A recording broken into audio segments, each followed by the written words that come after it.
की जय। जो आनंद सत्य प्रकाश विभो आणि आधार निर्मलपास बुद्धी न जाणे आणि जाणे त्यास तो अपार शुद्ध परमात्मा मी त्याचे माझे अपार स्वरूप समुद्रावरती जणू तरंग ब्रह्मा विष्णू महेश गणपती सूर्यचंद्र वरुण यमरहिती देवी कुबेरहित जी जो सर्वज्ञानी दयागण मुनी हृदयी जाचे करीती ध्यान त्याचे बुद्धी उपाधी करुण मिथ्या भानमध्ये माझी होतसे ज्याच्या अज्ञानी वाचले जगत जसा दोरीवरी सर्पदी सारी ना सर्प जगत ते स्वतंत्र आणि स्वयंब्रह्म मिथ्याचे सर्व निष्काम बोधक रात्री धारणे भजावारम आत्मात्म काम करी नमन पूर्ण करावी ज्ञा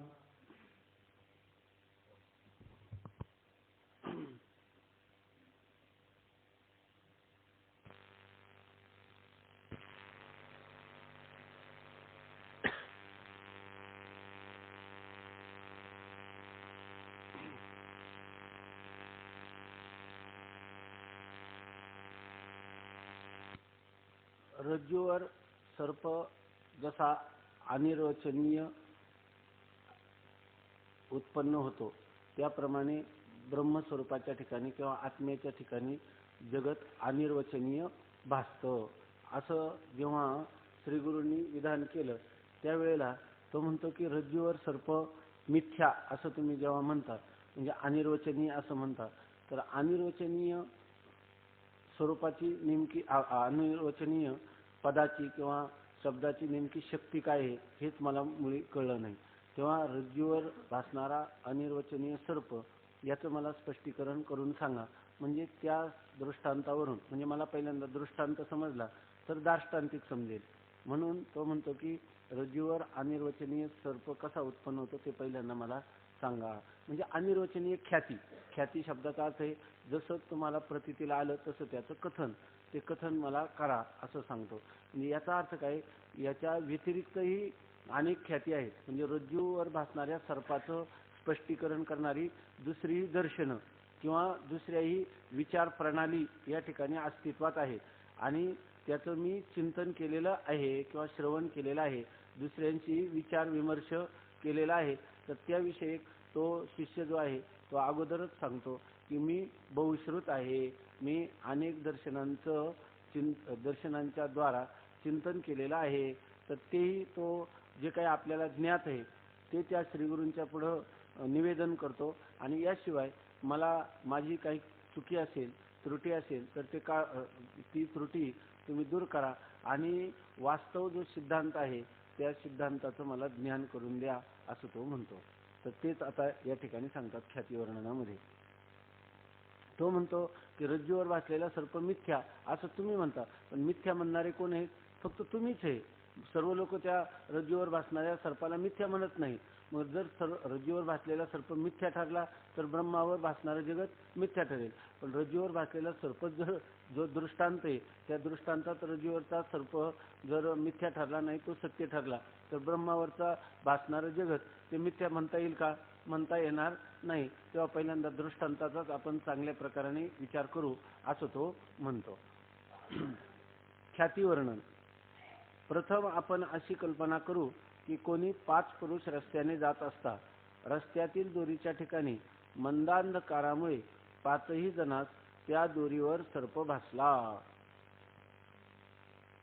या ठिकाणी 5 पुरुष सांगितले ते रस्त्याने जात होते मंद अंधकार होता आणि मंद अंधकारामध्ये त्या रज्जूवर त्यांना सर्प भासला आणि एकाला भासला का सर्वांना भासला सर्वांना रज्जूवर वास्तविक रज्जूवर सगळ्यांना सर्पाचाच भ्रम होईल का नाही कोणाला रज्जूवर सर्पाचा भ्रम होईल कोणाला दंडाचा भ्रम होईल कोणाला पुष्पमालेचा होईल कोणाला जमीन दुभंगल्याचा होईल कोणाला जलरेखा तर काय जलधारा तर त्या ठिकाणी जलधारेचा कोणाला भ्रम होईल परंतु इथं दृष्टांत चांगल्या प्रकाराने आपल्याला समजून यावा म्हणून सगळ्यांना एकच भ्रम झाला असं मानलेले सर्वांना रज्जूवर सर्पाचा भ्रम झाला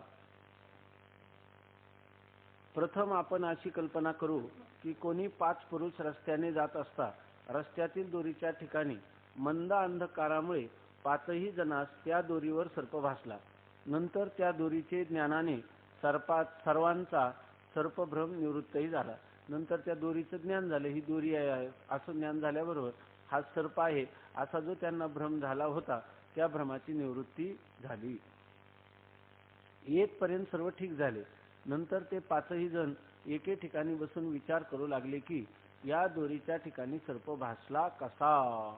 आता सर्वांचा दोरीच्या ज्ञानाने सर्पभ्रम निवृत्त झाला. ते सर्व एकत्र बसले, संत एकांती बैसले, सर्व सिद्धांत शोधिले. सगळे एकत्र बसले. हा रज्जूवर जर सर्प नव्हता पण भासला का नाही, बरं मलाच एकट्याला भासला का, सर्वांना भासला.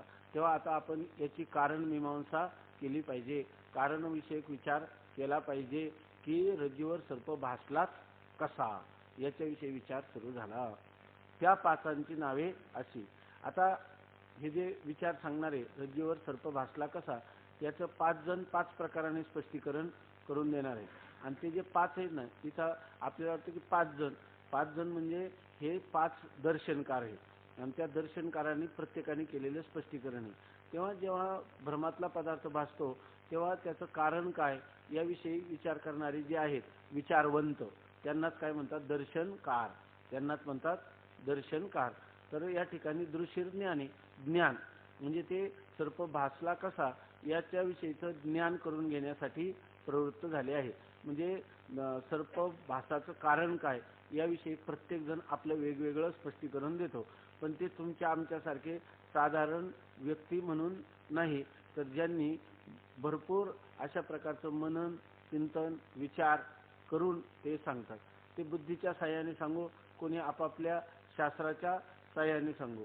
कधी कधी काही लोक आपण केलेला विचार म्हणजे आपण केलेला जो तर्क, आणि काही लोक काय करतात केवळ तर्काने विचार करतात, आणि काही लोक काय करतात आपल्या तर्कला जर साह्य असं जर शास्त्र असेल तर त्या शास्त्राचाही विचार करतात आणि सांगतात की आमच्या तर्काने ही गोष्ट सिद्ध होते, आमच्या अनुभवाने सिद्ध होते आणि शास्त्रानेही सांगितलेली आहे. म्हणजे जर कधी कधी शास्त्राचा विरोध असेल, त्यांचा तर्क किंवा त्यांचा जो असणारा भ्रामक अनुभव त्याने सिद्ध होणारी गोष्ट आणि शास्त्राने जर वेगळ्या प्रकाराने सांगितलेली असेल तर ते आपल्या स्वबुद्धीला जास्त प्रामाण्य देऊन आपला जो विचार आहे तोच खरा आहे असं मानतात. आपला तर्काने सिद्ध होणारा सिद्धांत तोच खरा आहे असं मानतात आणि शास्त्राला मानत नाही. आणि जेवढ्या अंशात शास्त्र त्यांना उपोद्बलक किंवा साह्य किंवा उपकारक असेल तेवढ्याच अंशामध्ये त्या शास्त्राला प्रामाण्य देतात. उदाहरणार्थ नैयायिक आहे की नाही, न्यायशास्त्र आणि वेदांत किंवा पूर्वमीमांसा हे दर्शनकार जे आहेत ते काय करतात, जर एखादी गोष्ट शास्त्राने सांगितली आणि आपल्या तर्काने विरुद्ध असली तर जे शास्त्र सांगतं त्याच्या अनुकूल तर्क करतात, परंतु शास्त्राने सांगितलेलंच अकाट्य सिद्धांत आहे तोच आपल्या बुद्धीनं मानला पाहिजे असा त्यांचा आग्रह असतो. म्हणजे ते कशाला अधिक मानतात, शास्त्र प्रामाण्याला अधिक मानतात. आणि श्रुतिमतः तर्कः अनुसंधीयताम्, श्रुतीला अनुकूल अशा प्रकारचा तर्क ते करतात.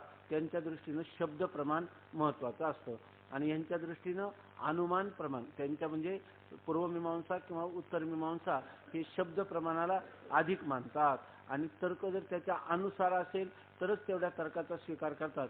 कुतर्का काय मा कुतर्क्यताम्, ते केवळ कुतर्क करत बसत नाही, शास्त्रविरुद्ध कुतर्क करत बसत नाही. हे कोण, पूर्वमीमांसक आणि उत्तर मीमांसा दर्शनाचे आचार्य. आणि न्याय आणि वैशेषिक ही अशी दर्शन आहेत की जे तर्काला अधिक प्राधान्य देतात किंवा आणि श्रुतीचंही साह्य स्वीकारतात. आणि जे बौद्ध दर्शन आहे त्या बौद्ध दर्शनामध्ये ते मात्र तर्कालाच सर्वात अधिक प्रामाण्य देतात आणि शास्त्राचं प्रामाण्य यत्किंचित देखील मानत नाही. अशा प्रकारचे ते आहेत बौद्ध दर्शन किंवा त्याला म्हणतात नास्तिक दर्शनकार. त्याच्यामध्ये जैन मत, चार्वाक मत आणि बौद्ध मत किंवा बौद्धाचे 4 अनुयायी यांचा समावेश होतो. तर याविषयी पहिल्यांदा त्याचा नामनिर्देश करतात. इथं फक्त त्या प्रत्येक ख्यातीचं नाव आणि त्या ख्याती मानणाऱ्या दर्शनाचं नाव देतात. नंतर त्याचं स्पष्टीकरण पुढे होणार आहे. तर हे आता आपण पाठ करायचे किंवा ही नावं फक्त लक्षात ठेवायची आणि नंतर हे सगळं स्पष्टीकरण झालं की मग कोणत्या दर्शनाची कोणती ख्याती आहे हे आपल्याला चांगल्या प्रकाराने कळून येईल. ते पाचही जण एके ठिकाणी बसून विचार करू लागले की या दोरीचे ठिकाणी सर्प भासला कसा. त्या पाचांची नावे अशी. पाच कोण तर एक आहेत असत ख्यातीवाले, एक आहेत आत्मख्याती, एक आहे अन्यथा ख्याती, एक आहे अख्याती, एक सत्ख्याती आणि अनिर्वचनीय ख्याती. असे हे जे पाच आहे पहिले ते स्पष्टीकरण करतात आणि त्यांच्यानंतर या पाचही जणांची मतं जी आहेत तर ती मतं शुद्ध नाहीत किंवा यथार्थ नाही. त्यांचं स्पष्टीकरण कोणत्या ना कोणत्या अंशामध्ये कमी पडतं किंवा त्रुटीयुक्त आहे, त्याच्यामध्ये वैगुण्य आहे. परंतु जे हे स्पष्टीकरण करणारे यथार्थ स्पष्टीकरण करणारे म्हणजे ज्यांचं स्पष्टीकरण ज्यांच्या स्पष्टीकरणाचा बाद करता येत नाही ते सत्यच मानावं लागतं किंवा ते निर्दोष आहे ते मत म्हणजे अनिर्वचनीय ख्यातीवाद्याचं म्हणजे वेदांत्याचं मत. तर त्याच्यामध्ये हा जो पहिला आहे तो पहिलं मत आहे असत ख्याती. आता हे असत ख्याती मत कोणाचं आहे किंवा ही असत ख्याती आहे कोणाची तर माध्यमिक मताचा शून्यवादी याची असत ख्याती आहे. म्हणजे हा नास्तिक दर्शनकार आहे. तो कोणता बुद्ध, परंतु कोणता माध्यमिक मतवादी. माध्यमिक मतवादाचा म्हणजे त्याचं मत आहे शून्यवादी, सर्वम शून्यम शून्यम. त्या शून्यवादी बौद्धाची ही कोणती ख्याती आहे माध्यमिक शून्यवादी बौद्ध. त्याची कोणती ख्याती आहे असत ख्याती. आता आत्मख्याती, इथं आत्म शब्दाचा अर्थ आहे बुद्धी, क्षणिक विज्ञान असा त्याने अर्थ केलेला आहे. तर आत्मख्याती दुसरं एक मत आहे. हे सुद्धा कोणतं मत आहे नास्तिक मत आहे आणि कोणाचं आहे बुद्धाचंच आहे. एक आहे त्या बुद्धाचे 4 शिष्य झाले त्यापैकी एक जो आहे तो माध्यमिक शून्यवादी बौद्ध आणि दुसरा जो आहे तो क्षणिक विज्ञानवादी बौद्ध. त्या क्षणिक विज्ञान शब्दाचा अर्थ आहे बुद्धी. इथे विज्ञान शब्दाचा अर्थ बुद्धी आणि त्या बुद्धीलाच हा काय मानतो आत्मा, म्हणून या ठिकाणी त्याला आत्मख्याती असं म्हणतात. आत्मख्याती योगाचार मताचा विज्ञानवादी बौद्ध आहे. याचं दुसरं नाव काय योगाचार. पहिला जो आहे तो माध्यमिक, दुसरा आहे योगाचार, तिसरा आहे सौत्रांतिक आणि चौथा आहे वैभाषिक. असे ते बुद्धाचे 4 मत आहेत. बुद्ध मत जे आहे ते 4 विभागात विभागले गेलेले आहे. एक आहे काय योगाचार, सौत्रांतिक, वैभाषिक आणि माध्यमिक असे हे 4. त्याच्यापैकी ही आत्मख्याती जी आहे ती योगाचार मताचा विज्ञानवादी बौद्ध याची आहे. आता अन्यथा ख्याती, मग इथं आत्मख्याती म्हणजे आत्म शब्दाने काय घ्यायचं क्षणिक विज्ञान किंवा बुद्धी असा अर्थ घ्यायचा. आता अन्यथा ख्याती न्याय वैशेषिक मताचा जडवादी याची आहे. अन्यथा ख्याती कोणाची आहे न्याय आणि वैशेषिक. नेहमी आपण जेव्हा दर्शनशास्त्राचं कमीत कमी आपल्याला त्यांचे आचार्य त्या दर्शनांची सर्वांची नावं आणि त्या दर्शनाचं साधारण असणारं मत, त्या दर्शनाची त्यांचा असणारा सिद्धांत हे आपल्याला माहीत पाहिजे. प्रत्येक दर्शन स्वतंत्र आहेत. त्या कर्त्यांनी त्याचे स्वतंत्र सूत्रग्रंथ, त्याच्यावर भाष्य, त्याच्यावर टीका, वार्तिक अशी लिहिलेली. म्हणून जो मनुष्य अतिशय तर्क शुद्ध पद्धतीने विचार करतो त्याला दर्शनशास्त्राचा अभ्यास अवश्य केला पाहिजे. त्याला केवळ हे वरवर मूळ ग्रंथ वाचून त्याचं समाधान होत नाही. ज्याच्या ठिकाणी जास्त तर्क आहे तर त्या पुरुषाला किंवा ज्याच्या ठिकाणी जास्त बुद्धीची प्रगल्भता आहे आणि सत्याचा शोध घेण्यासाठी जो अधिक बारकाव्याने गंभीर रीतीनं विचार करतो त्याच्यामध्ये त्याला अनेक प्रकारचे संशय येतात. त्या संशयाचं निराकरण जर करायचं असेल तर त्याला दर्शनशास्त्राचा अभ्यास करणं आवश्यक आहे. तेव्हा दर्शनं असं आपण म्हणतो तेव्हा 9 दर्शनं आपल्या साधारणपणे समोर असली पाहिजे. बरोबर का. 9 का 4 2 6 आणि 12 दर्शनं आपल्या समोर असली पाहिजे किंवा 9 दर्शनं असं आपण जेव्हा म्हणतो तेव्हा 9 दर्शनं कोणती आणि 12 दर्शनं कोणती. एक सर्वदर्शन संग्रह नावाचा ग्रंथ आहे की जो विद्यारण्य स्वामींनी लिहिला. तर त्याच्यामध्ये याचा विचार केला आणि याच्या व्यतिरिक्त आणखीही दर्शनं सांगून जवळजवळ मला वाटतं 16 दर्शनांचा त्याच्यामध्ये हे शैव वगैरे ह्या मताचाही समावेश केला. काश्मीरी शैव नंतर ते कोण अभिनव गुप्तांचं कोणतं त्याला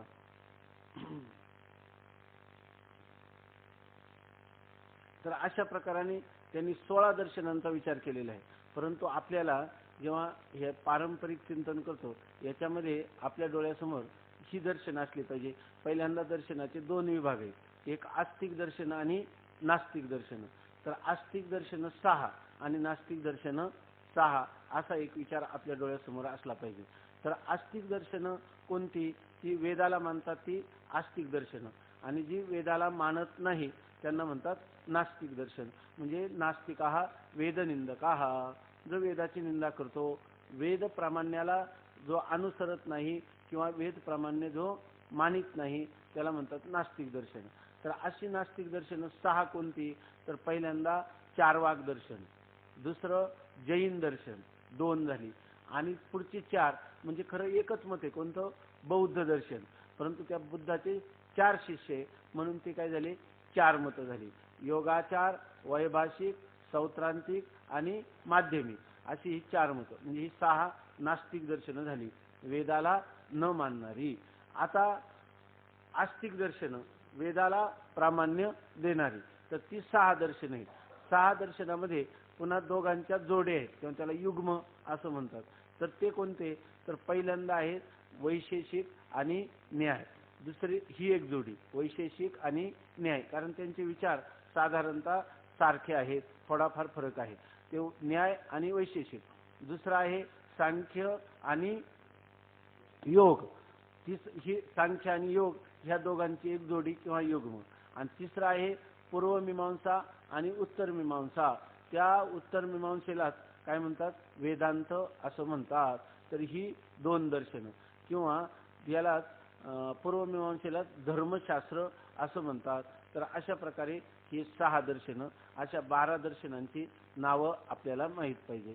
पुन्हा त्या प्रत्येक दर्शनाचे कर्ते याच्याविषयी आपल्याला त्यांची नावं माहीत पाहिजे. तर याच्यामध्ये हे सांगतात की ही जी असत्ख्याती माध्यमिक मताचा शून्यवादी याची आहे, म्हणजे कोणाची, नास्तिकाचे. नंतर आत्मख्याती योगाचार मताचा विज्ञानवादी बौद्ध याची आहे, म्हणजे कोणती, नास्तिक दर्शन. नंतर अन्यथा ख्याती न्याय वैशेषिक मताचा जडवादी याची आहे.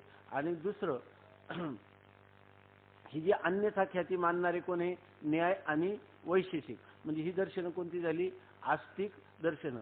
परंतु ही काय आहे, जडवादी. जडवादी म्हणजे जगाचं कारण जे आहे ते जड, अशा कारणापासून जगत उत्पन्न होतं. जगाचं कारण चेतन मानत नाही, ते कोणतं कारण मानतात, जड, म्हणून त्यांना काय म्हणतात, जडवादी. असं म्हणजे जगताचं कारण जे आहे ते काय, परमाणू आहे असं म्हणतात. आणि या परमाणूपासूनच ही सर्व सृष्टी उत्पन्न होते, म्हणजे जडापासून सृष्टी उत्पन्न होते असं ते मानतात, म्हणून ते जडवादी आहेत. अख्याती सांख्य व प्रभाकर मताचा चिदवादी याची आहे. तर आता हे जे शब्द आहेत ना ते समजावून घ्यायचं. ते सांख्य जो आहे तर आणि प्रभाकर म्हणजे काय, पूर्वमीमांसक. पूर्वमीमांसक, तर त्या पूर्वमीमांसक दर्शन आणि सांख्य दर्शन हे दोन्ही दर्शन जे आहे ते कोणती ख्याती मानतात, अख्याती मानतात. अख्याती मानणारी दर्शन 2 आहे. एक सांख्य मत म्हणजे निरीश्वर सांख्य, आणि दुसरं प्रभाकर मीमांसक. म्हणजे मीमांसा शास्त्रामध्ये 2 आचार्य झाले, तर त्याच्यापैकी एक आहेत कुमारिल भट्ट आणि दुसरे आहेत प्रभाकर मीमांसक, कुमारिल भट्टाचे शिष्य. तर प्रक्रिया फक्त वेगळी मानतात, सिद्धांत मात्र काय आहे त्यांचा एकच आहे. तर जेवढे प्रभाकर मीमांसक आहेत ते मात्र या ठिकाणी ही अख्याती मानतात. आणि ते दोन्ही कसे आहेत, चिदवादी असं म्हटलेले. म्हणजे सांख्य व प्रभाकर मताचा चिदवादी यांचे आहे. म्हणजे हे जे कुमारिल भट्ट आहे त्यांचं मत नाही, परंतु हे जे प्रभाकर मीमांसक आहेत हे मात्र चिदवादी आहेत. सांख्य तर चिदवादी आहेतच. तर ते सांगतात की प्रभाकर मताचा आपलं सांख्य जे आहेत त्या सांख्य मताप्रमाणे आणि प्रभाकर मीमांसक की जो चिदवादी आहे. इथे चिदवादी शब्दाचा अर्थ म्हणजे चैतन्य कारण सांगतात किंवा ईश्वर मानतात हे सांगण्यात तात्पर्य नाही. त्या ठिकाणी थोडासा जर लक्षात आला तर पहा, तर या ठिकाणी चिदवादी याचा अर्थ असा आहे की खाली टिप्पणी दिलेली आहे. सांख्य आत्मा चिद्रूप मानून नाना मानतात व प्रभाकर आत्मा चिद्रूप मानून त्यात विषयी भाव मानतात. आता तुम्ही काय म्हणाल की सांख्य मत जे आहे तर त्या सांख्य मतामध्ये पण असं मानलंय सृष्टी कशापासून उत्पन्न होते, प्रकृतीपासून उत्पन्न होते असं सांगितलं. मग तुम्ही म्हणाल, चांगलं लक्षात घ्या मला, तर असं कोणाला वाटेल की ही जी सृष्टी उत्पन्न झाली तर ते सांख्य चिदवादी आहे. चिदवादी म्हणजे ही सृष्टी चैतन्यापासून निर्माण होते असं का सांख्य मानतात? नाही, ते तर मानतात प्रकृतीवर महान तत्व अहंकारा, प्रकृतीपासून स्वतंत्र रीतीनं प्रकृती या सर्व जगताची किंवा सृष्टीची उत्पत्ती करते. मग प्रकृती जड आहे का चेतन आहे? प्रकृती जड आहे का चेतन आहे? प्रकृतीपासून हे सर्व सृष्टी उत्पन्न होते. सृष्टी जड आहे का चेतन आहे?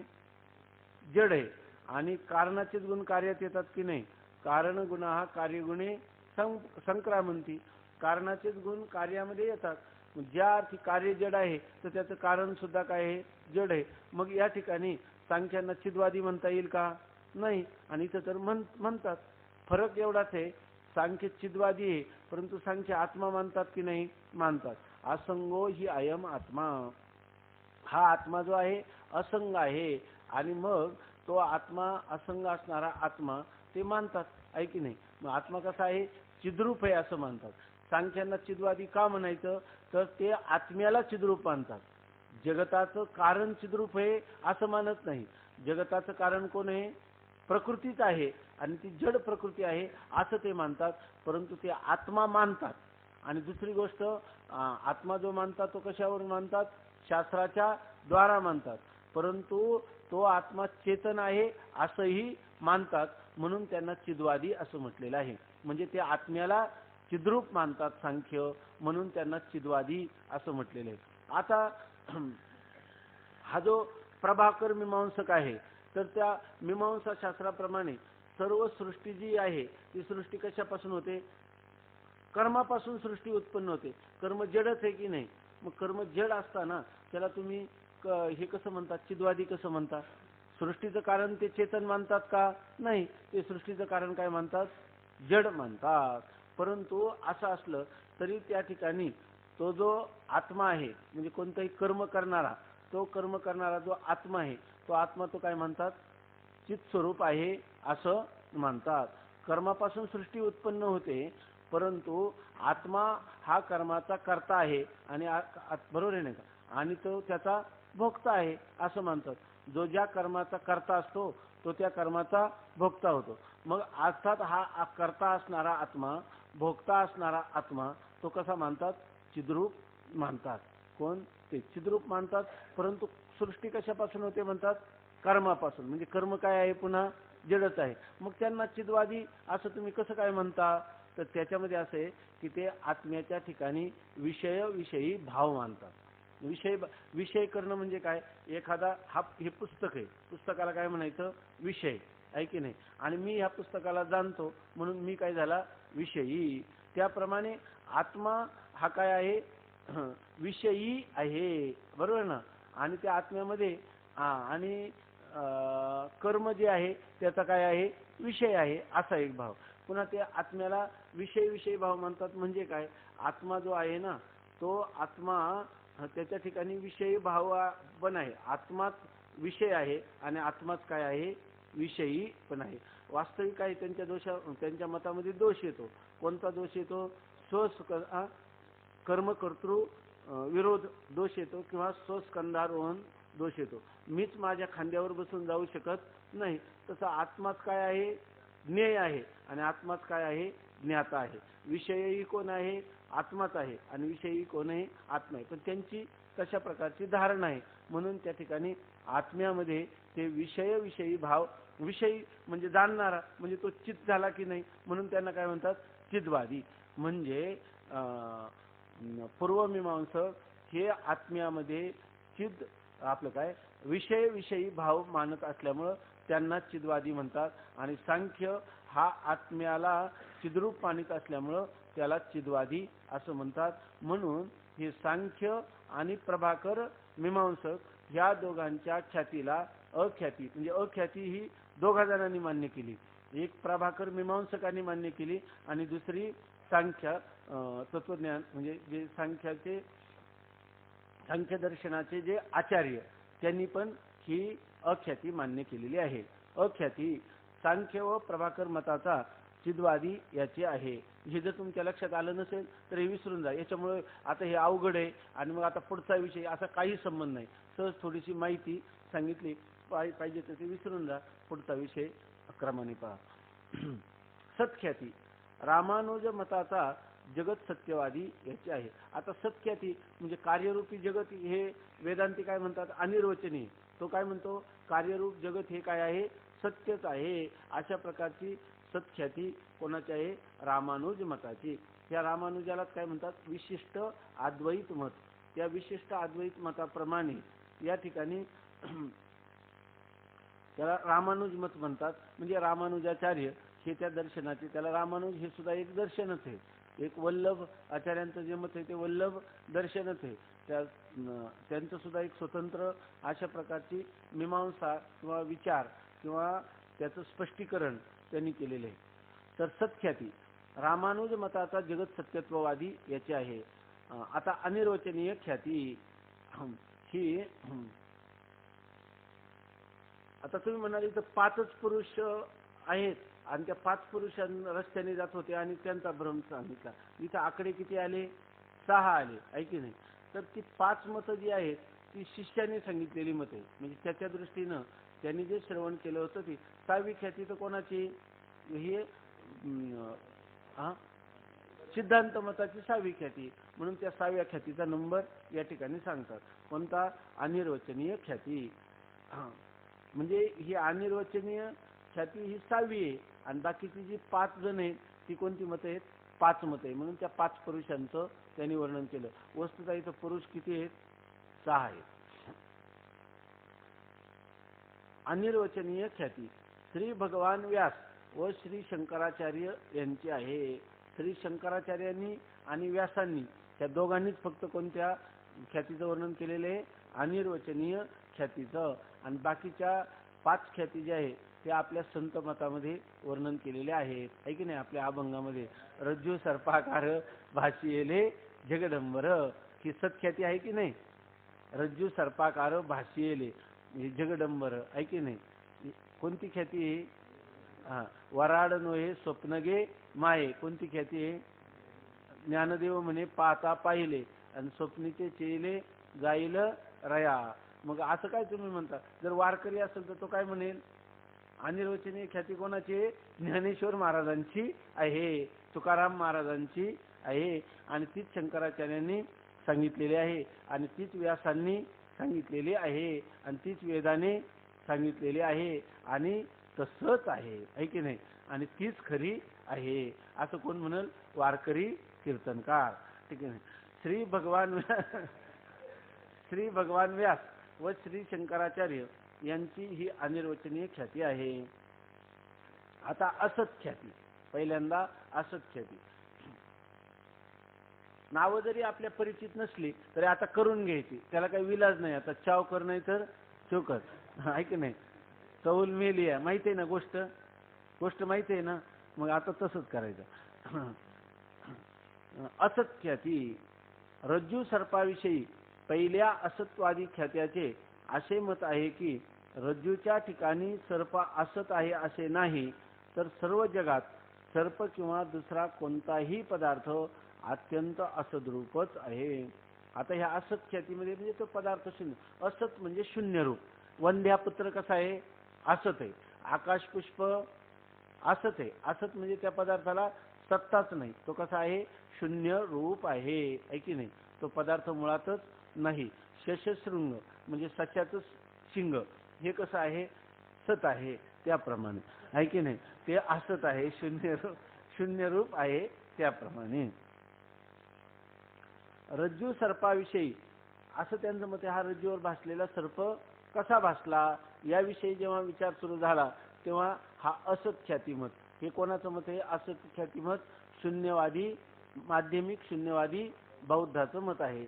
पहिल्यांदा आला माध्यमिक शून्यवादी बौद्ध आणि तो सांगतो की हा रज्जूवर सर्प कसा भासला याचं स्पष्टीकरण मी सांगतो, तेवढं तुम्ही लक्षात घ्या आणि त्याला प्रमाण म्हणून माना, पुढचा विचार करण्याचं संपलं.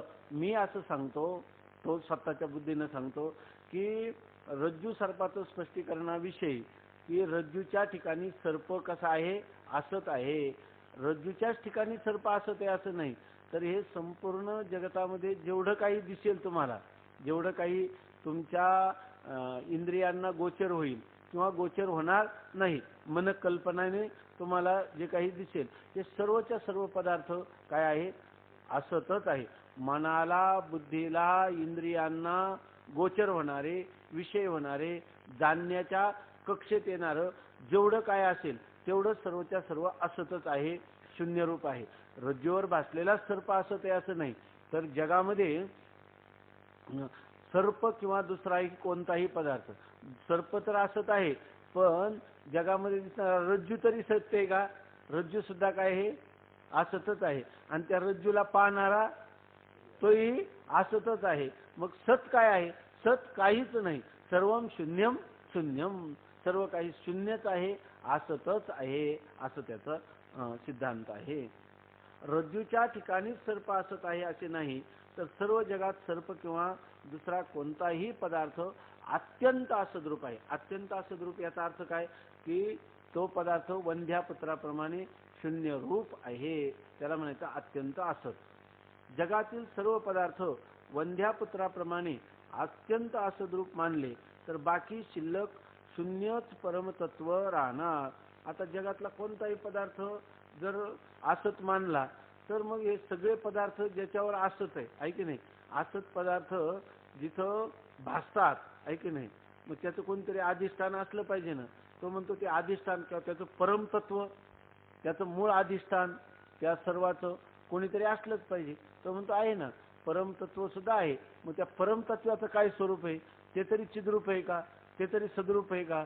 ते सुद्धा काय आहे असत. म्हणजे सर्वम शून्यम शून्यम याचा अर्थ कारणही शून्य आणि कार्यही शून्य आणि अधिष्ठानही शून्य, सर्वच शून्य शून्य.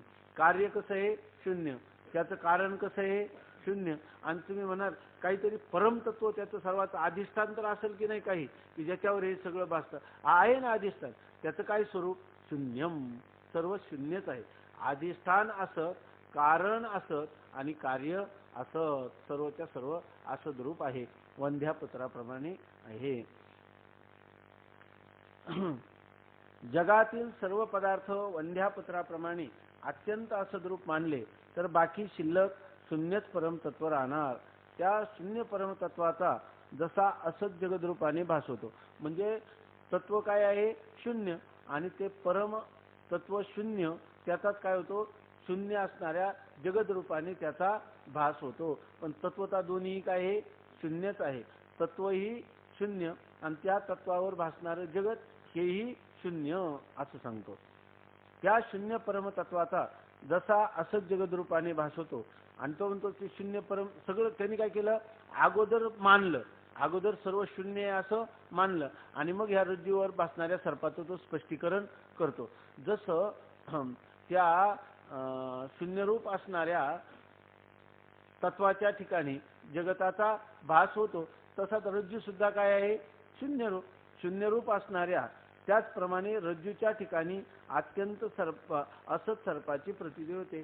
त्याचप्रमाणे अत्यंत शून्यरूप किंवा अत्यंत असत असणाऱ्या रज्जूच्याच ठिकाणी सर्पाची प्रतीती होते. जसं अत्यंत असत असणाऱ्या तत्वाच्या ठिकाणी जगताची प्रतीती येते, अत्यंत असत असणाऱ्या शून्यरूप असणाऱ्या तत्वाच्या ठिकाणी शून्यरूप जगताची प्रतीती होते. त्याचप्रमाणे शून्यरूप असणाऱ्या रज्जूच्या ठिकाणी अत्यंत असत किंवा शून्यरूप असणाऱ्या सर्पाची प्रतीती होते. हे त्याचं सरळ स्पष्टीकरण आहे. कशाला?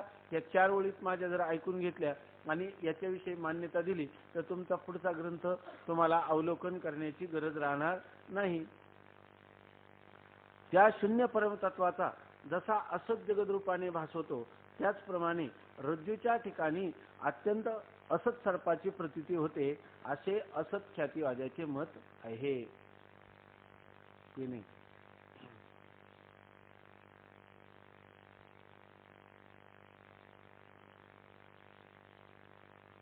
ही कोणती ख्याती झाली? असत ख्याती. कोणाची झाली? माध्यमिक शून्यवादी बौद्धाची झाली.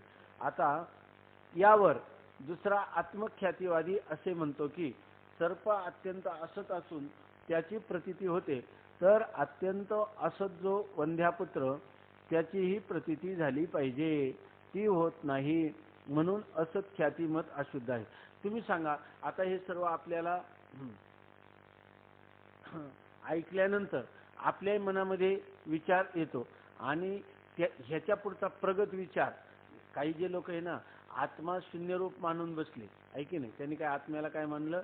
शून्यरूप. पण आत्मा म्हणजे कोण आहे? मी म्हणजे शून्य आहे असं म्हणावं की काय, याविषयी आपल्याला शंका वाटते. आणि हे जगत आहे, हे जगत आहे शून्य आहे असं म्हणताना मनाला पूर्ण असत आहे वंद्यापुत्राप्रमाणे ते काय आहे? अत्यंत असत किंवा शून्यरूप आहे हे म्हणणं आपल्याला पटतं का? नाही. माऊलीने अमृतानुभवामध्ये त्या शून्यवादी बौद्धाचं खंडन केलेलं आहे आणि ते खंडन म्हणतात की शून्य सिद्धांत बोधू आणि कवणे सत्ता होय सिद्धो नसताचे अपवादू वस्तूची घा. तर ते म्हणतात हा शून्य, शून्य कोणाला कळलं? शून्य सर्व शून्य आहे हे कळणारा शून्य आहे का? आणि जर तोही शून्य असता तर शून्य त्याला कळलं असतं का? आहे की नाही? याचा अर्थ त्याला शून्याचं ज्ञान होतं, म्हणजे त्याची सत्ता आहेच की नाही. त्याची सत्ता असल्याशिवाय या कार्यरूप जगताची सर्व शून्य आहे हे तरी त्याला कळलं असतं का? म्हणजे तो जो आहे तो सद्रूप आहे का तो शून्यरूप आहे? तो सद्रूप आहे का असद्रूप आहे? का अत्यंत असद्रूप आहे? का अत्यंत सद्रूप आहे? अत्यंत सद्रूप आहे. शून्य आहे या म्हणण्यावरूनच शून्य जाणणारा आत्मा हा काय ठरतो? सद्रूप ठरतो. आहे की नाही? कवने सत्ता सिद्ध, कोणाच्या सत्तेने शून्य हे कळलं? याच्याच सत्तेतो, माझ्या सत्तेने मला कळलं शून्य. मग तूच काय आहे? आमचा आत्मा. आणि तूच आत्मा आहे. मग तू सांग बरं, तू आहे कशावरून? मी आहेच म्हणतो. आहेच म्हणजे तूच सद्रूप आहे. आहे की नाही? आहे की नाही? माझ्या अस्तित्वाला काय कोणाचं प्रमाण आहे का? म्हणजे याचा अर्थ तू काय आहे? कोणाच्या प्रमाणाची गरज आहे का? मी आहे. आपण कधी विचारायला जातो का नाही आज मी हरवलो का? आज आहे की नाही मी? आहे की नाही? आपण सर्व तिथी विचारतो, मिती विचारतो, पण आपल्या अस्तित्वाविषयी कधी पंचांग पाहायला जातो का? बघ, किंवा कोणाला विचारायला जातो का? मी आहे ते, मी स्वतःच सिद्ध आहे. आहे की नाही? आणि असं असताना त्याला शून्य म्हणणं म्हणजे आपल्या बुद्धीचं दिवाळच काढण्यासारखं नाही का? आहे की नाही? हा विचार कोणाच्या ठिकाणी येतो? आपल्यासारख्याला विशेष बुद्धी नसलेल्या ठिकाणी सुद्धा येतो. आहे की नाही? म्हणून म्हणतात यावर दुसरा आत्मख्यातीवादी असे म्हणतो. पहिला आहे कोणता? असत ख्यातीवादी. यावर दुसरा आला आणि हे सगळ्यांचं निरीक्षण करणारा कोण आहे? तो शिष्य आहे. आहे की नाही? या सगळ्या संतांचा तो सहवास करतो. आहे की नाही? जेव्हा तो विचारायला प्रवृत्त होतो त्यावेळेला पायाला भोवरा बांधून तो कोण? तुका म्हणे काय? कोण भेटे सांगेसा. काय? पुसावेशे हेची वाटे आणि जे जे भेटे तयाशी. जे जे भेटेल त्याला विचारतो, रज्जूवर सर्प भासला कसा? आहे की नाही? देव कृपा करील मज काय लाज राखील. अशा रीतीने तो प्रत्येकाला जाऊन विचारतो. तेव्हा त्याचा पहिल्याचा विचार झाला शून्यवादी बौद्धाचा. त्याच्यानंतरचा जो विचार आहे, दुसरा विचार आहे, तो आहे आत्मख्यातीवाद्याचा. आता ही आत्मख्याती कोणाची? क्षणिक विज्ञानवादी बौद्धाची, की जे काय आहेत आस्तिक दर्शनकार आहेत. काय की नाही? की काय आहेत? नास्तिक दर्शनकार आहेत. कोण? योगाचार मताचे क्षणिक विज्ञानवादी बौद्ध. यावर दुसरा आत्मख्यातीवादी असे म्हणतो की सर्प अत्यंत असत असून त्याची प्रतीती होते. ते काय म्हणतात? तुम्ही काय म्हणता? सर्प असत आहे आणि सर्पच असत नाही तर जगातले सर्वच पदार्थ असत आहे आणि ते पदार्थचा भास होणार ज्याच्या अधिष्ठानावर होतो त्या अधिष्ठान सुद्धा काय आहे? अत्यंत असतच आहे. ते त्याला आता विचारतो तो आत्मख्यातीवादी. त्यांच्यातलाच आहे, त्यांच्यातच ही मत आहे. कोणामध्ये? बौद्ध दर्शनामध्ये मत आहे.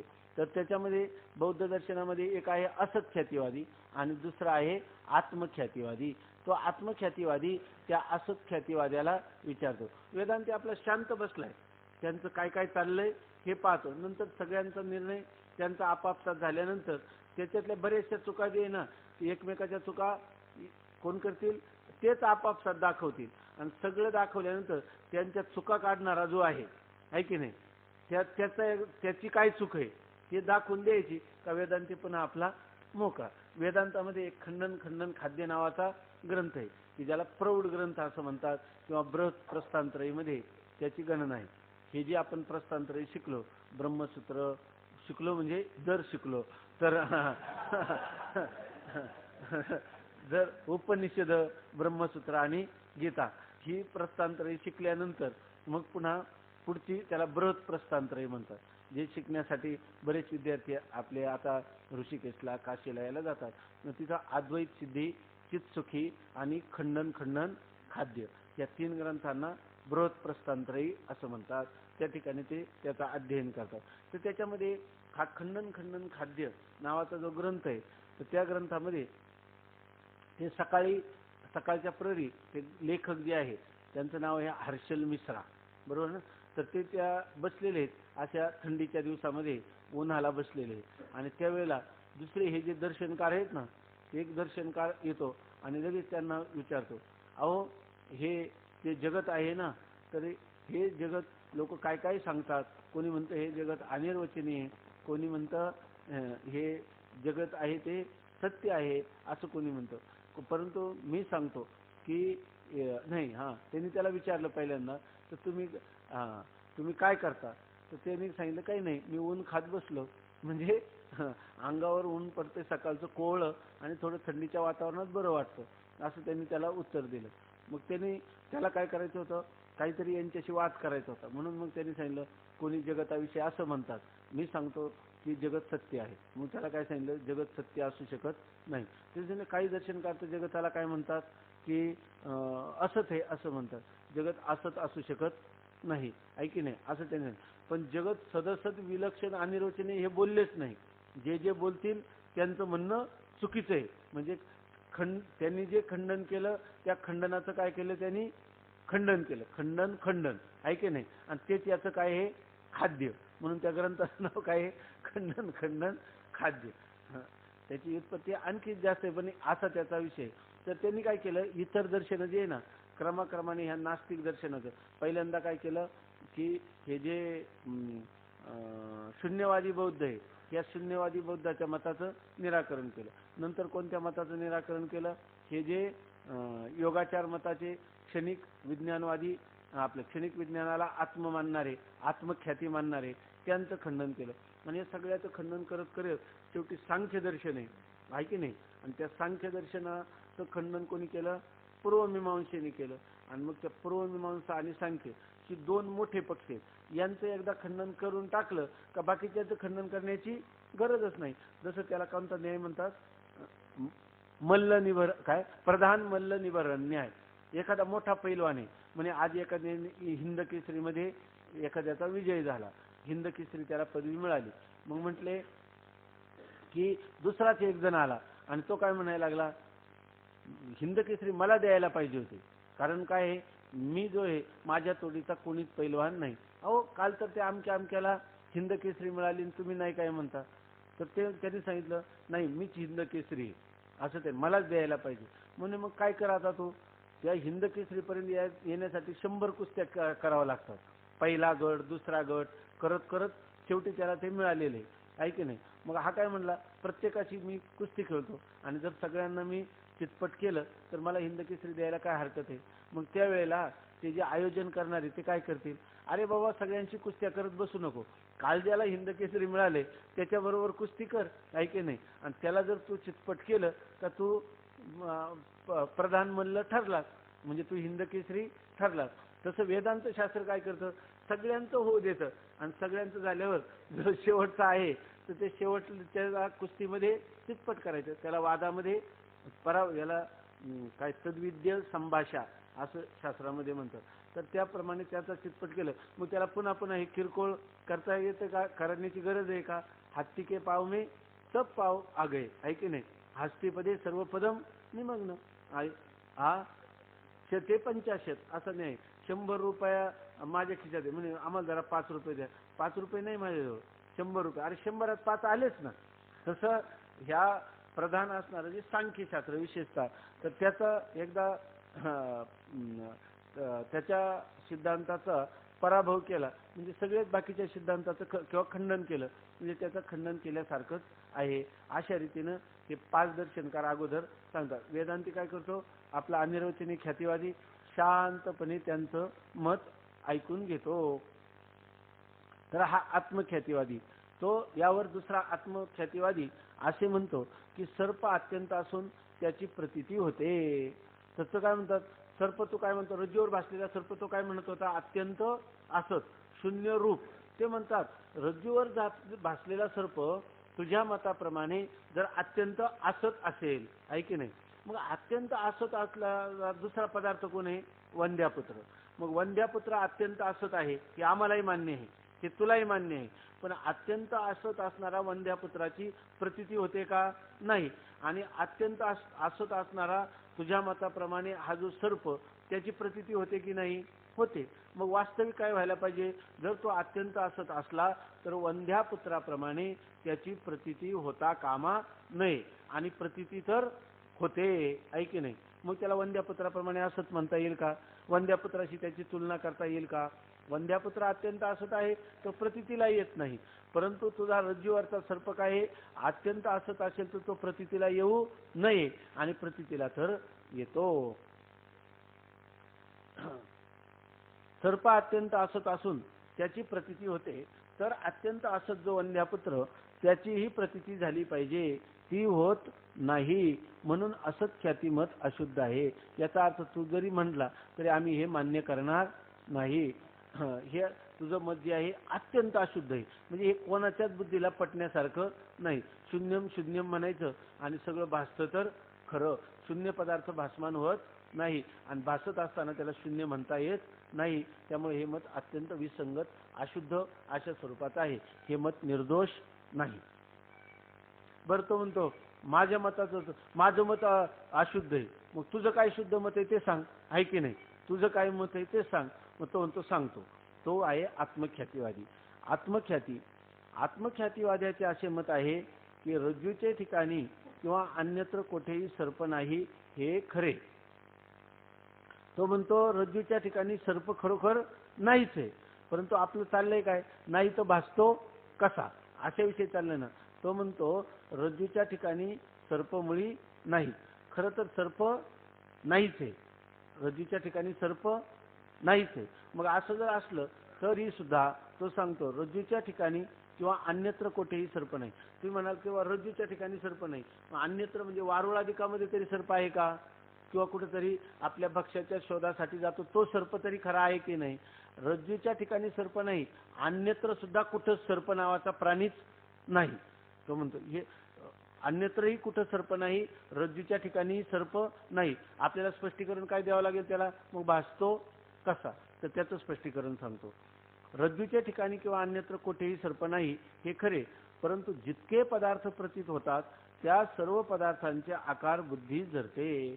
आपल्या आतमध्ये बुद्धी आहे की नाही, मग सर्प बाहेर नाही कुठंच, म्हणजे रज्जूच्या ठिकाणी सर्प बाहेर रज्जूच्या ठिकाणी सर्प तर नाहीच, पण त्याच्या अतिरिक्त दुसराही कुठं सर्प नाहीच आहे. मग सर्प भासतो कसा, तर आतमध्ये असणारी बुद्धी तीच काय करते, त्या सर्पाचा आकार धारण करते. बुद्धी म्हणजे विज्ञान, विज्ञानालाच तो काय म्हणतो आत्मा. आणि तो आत्मा किंवा ते क्षणिक विज्ञान, ती बुद्धी कशी एका क्षणात उत्पन्न होते, दुसऱ्या क्षणी राहते आणि तिसऱ्या क्षणी नाश पावते. अशी क्षणिक विज्ञान रूप असणारी बुद्धी किंवा क्षणिक विज्ञान रूप असणाऱ्या बुद्धीला तो आत्मा म्हणतो. हा क्षणिक विज्ञान रूप आत्माच काय करतो, त्या सर्पाचा आकार धारण करतो. वस्तुता बाहेर सर्प नाहीच, फक्त बाहेर पदार्थ नाही, त्याच्या दृष्टीने काय आहे, आत्मख्यातीच्या दृष्टीने शून्य आपलं असत ख्यातीच्या दृष्टीने पदार्थ आतही नाही आणि बाहेरही नाही, सर्व काय आहे शून्यच आहे. आणि आत्मख्यातीच्या दृष्टीने पदार्थ बाहेर पदार्थ नाही, पण आतमध्ये असणारी जी बुद्धी ती बुद्धीच सर्पाचा आकार धारण करते आणि त्यामुळे तो सर्पाचा भास होतो. जेव्हा वारुळावर आपल्याला खरा सर्प दिसतो किंवा रस्त्यावर, त्यावेळेला तरी तो सर्प आत्मख्यातीवाद्याच्या दृष्टीने आहे की नाही, त्यावेळेला सुद्धा नाही. आणि ज्यावेळेला रज्जूवर सर्प भासतो त्यावेळेला आत्मख्यातीवाद्याच्या दृष्टीने सर्प आहे की नाही? त्याही वेळेला सर्प नाही. रज्जूवर भासणाऱ्या सर्पाचाही आकार बुद्धी धारण करते. आणि बाहेर ज्याला आम्ही खरा सर्प म्हणतो ते सुद्धा सर्प नाही. सर्प रज्जूवरच सर्प नाही असं नाही, तर सर्प बाहेर कुठंच नाही, परंतु बुद्धीच त्या सर्पाचा आकार धारण करते. क्षणिक विज्ञानच त्या सर्पाचा आकार धारण करते. याला ते काय म्हणतात? आत्माच पदार्थाचा आकार धारण करतो. याला ते काय म्हणतात? आत्मख्याती. आत्मख्यातीवाद्याचे असे मत आहे की रज्जूच्या ठिकाणी किंवा अन्यत्र कोठेही सर्प नाही हे खरे, परंतु जितके पदार्थ प्रतीत होतात त्या सर्व पदार्थांचा आकार बुद्धीच धरते. बुद्धी ही क्षणिक विज्ञान रूप असून तीच आत्मा आहे. बुद्धीलाच काय म्हणतात? क्षणिक विज्ञान. क्षणिक विज्ञान म्हणजे प्रथम क्षणात उत्पत्ती, द्वितीय क्षणात स्थिती, पहिल्या क्षणात उत्पन्न होते, दुसऱ्या क्षणात राहते म्हणजे तिचं अस्तित्व असतं, आणि तृतीय क्षणात नाश, तिसऱ्या क्षणात तिचा काय होतो? नाश. अशी विज्ञान रूप बुद्धी हाच आत्मा असे योगाचार बौद्धाचे मत आहे. त्यांच्या दृष्टीनं, योगाचार बौद्धाच्या दृष्टीनं क्षणिक विज्ञानाला ते काय म्हणतात? आत्मा. आणि तो आत्माच प्रत्येक पदार्थाचा आकार धारण करतो. बुद्धी ही क्षणिक विज्ञान रूप असून तीच आत्मा आहे. त्या क्षणिक विज्ञान रूप आत्म्याची अर्थात बुद्धीची सर्प रूपाने प्रतीती होते. म्हणजे जो क्षणिक विज्ञान असणारा आत्मा तो त्याचीच प्रतीती काय होते? सर्प म्हणून होते. म्हणजे क्षणिक विज्ञानच काय होतो? त्या ठिकाणी सर्प रूपाने भासमान होतो. म्हणून या मतास आत्मख्याती म्हणतात. आता असख्याती व आत्मख्याती ही दोन्ही मते वेदाला अप्रमाण मानणाऱ्या बुद्धाच्या शिष्यापैकी माध्यमिक व योगाचार यांच्या, इथे योगाचार पाहिजे, माध्यमिक व योगाचार यांचे आहेत. आता ही जी असख्याती आणि आत्मख्याती ही दोन्ही कोणती मतं आहेत? नास्तिक मतं आहेत. ही बौद्धांच्या शिष्याची आहे. त्यापैकी त्या बौद्धाचंच एक जी शाखा आहे तिला म्हणतात योगाचार. योगाचार क्षणिक विज्ञानवादी बौद्ध असं त्यांना म्हणतात. आणि दुसरी जी शाखा आहे त्याला म्हणतात माध्यमिक शून्यवादी बौद्ध. तर त्या माध्यमिक शून्यवादी बौद्धाची ही असख्याती आहे आणि योगाचार क्षणिक विज्ञानवादी बौद्धाची ही आत्मख्याती आहे. परंतु ही दोन्ही मतं काय आहेत? नास्तिक आहेत. यावर तिसरा अन्यथा ख्यातीवादी असे म्हणतो की आता हा तिसरा आला. तिसरा म्हणजे कोणता? अन्यथा ख्याती. मग अन्यथा ख्याती कोणाचे? न्याय आणि वैशेषिक मताची. तेव्हा आता हे जे आस्तिक दर्शनकार आहे न्याय आणि वैशेषिक यांना ही असख्याती तर मान्य नाहीच नाही, पण आत्मख्याती मान्य नाही. तेव्हा आत्मख्यातीच्या मतावर कोणते दूषण येतं ते दूषण सांगतात. उद्या सांगतो. पुंडलिक वरदा हरी विठ्ठल श्री ज्ञानदेव तुकाराम ज्ञानेश्वर महाराज की जय.